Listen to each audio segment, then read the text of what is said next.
For Progressive Voices, I'm Jon Sinton, and this is a turning point. Today, the immoralists. Our active duty and retired military deserve better. Our Defense Secretary, Pete Hegseth, is manifestly unqualified to lead and manage the massive portfolio that is the Department of Defense.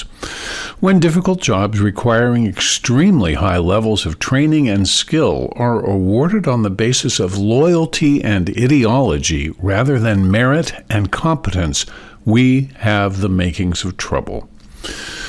After a Trump appointment and Senate approval, Admiral Michael Donnelly was set to command the 7th Fleet until Hegseth pulled his nomination. The USA Today picks up the story, quote, Donnelly came under fire from conservative influencers and media personalities because of a drag show performance that occurred during his stint commanding the USS Ronald Reagan aircraft carrier from 2016 to 2018. NBC News published a story in 2018 highlighting one of Donnelly's sailors who was dressed in drag for a lip-sync competition designed to improve morale. The world outside MAGA influencers know him to be among the best of the best. The Defense One website had a huge tribute to Admiral Donnelly.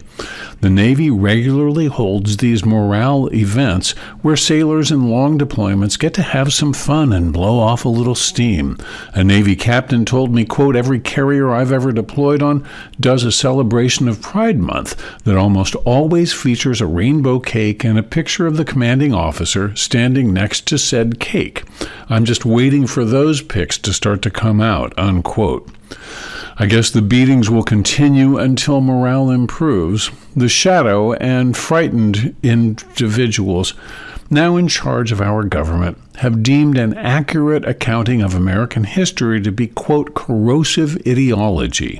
They may want you to believe Custer prevailed at Little Bighorn, that slavery should be considered a perfect use of human capital, and that Jim Crow deserves a statue on the Capitol grounds. But they will be disconcerted to find that a political whitewashing of history does not change history. They've already begun renaming ships and military bases, allowing prominent Confederate officers to again have the honor of bases named for them. Well, to me, unless you contributed to the building of a more perfect union, you don't deserve an honor like base naming.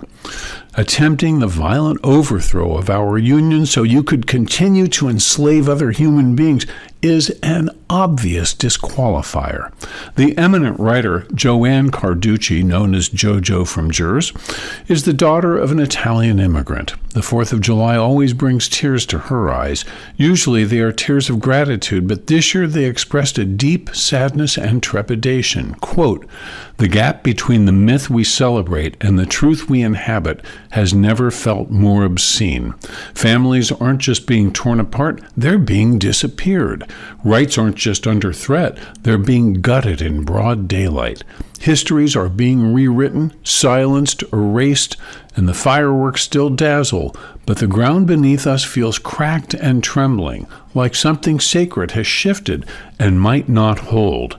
I want so badly to tell my kids that this country still means something, that it can be redeemed, but I can't lie to them, not when the very people draped in flags are the ones gutting the promise, rewriting the story, torching the pages, and calling it patriotism. This, in toto, is nothing less than the rebirth of the Confederacy, and this time they have their own media. Can you imagine the Woolworth's lunch counter or Rosa Parks bus in Montgomery or the bloody end of the Edmund Pettit Bridge? How about the 3 little girls who were blown up in Birmingham in their church on a Sunday morning during Sunday school? Or any other slights, injuries, and insults endured by the hopeful and the helpless spun another way?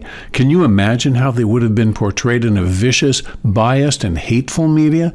If Fox News and its lesser TV imitators and the untold number of podcasts, the constant social media trolling, and all of the misleading websites, what if they had all been around in an earlier era?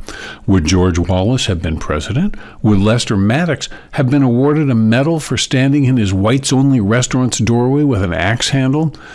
Rasmussen, the reliably Republican polling company, is sounding the alarm over how upset Americans are and what that means for the midterms. That Republicans are not concerned tells me they aren't paying attention, or that they don't expect there to be midterm elections. I no longer think it's gullibility that has overtaken the consistent 38% of Americans who believe every zombified word this administration and its supporters spew. I now think it is willful, racist, xenophobic, and misogynistic acceptance of lies as truth. Or as Tom Hartman wrote, quote, "We must call this what it is, a full-scale assault on our economy, our democracy, and the peaceful world order that's prevented a third world war for nearly 80 years, unquote. I wonder how much more the American people will take. For Progressive Voices, I'm Jon Sinton.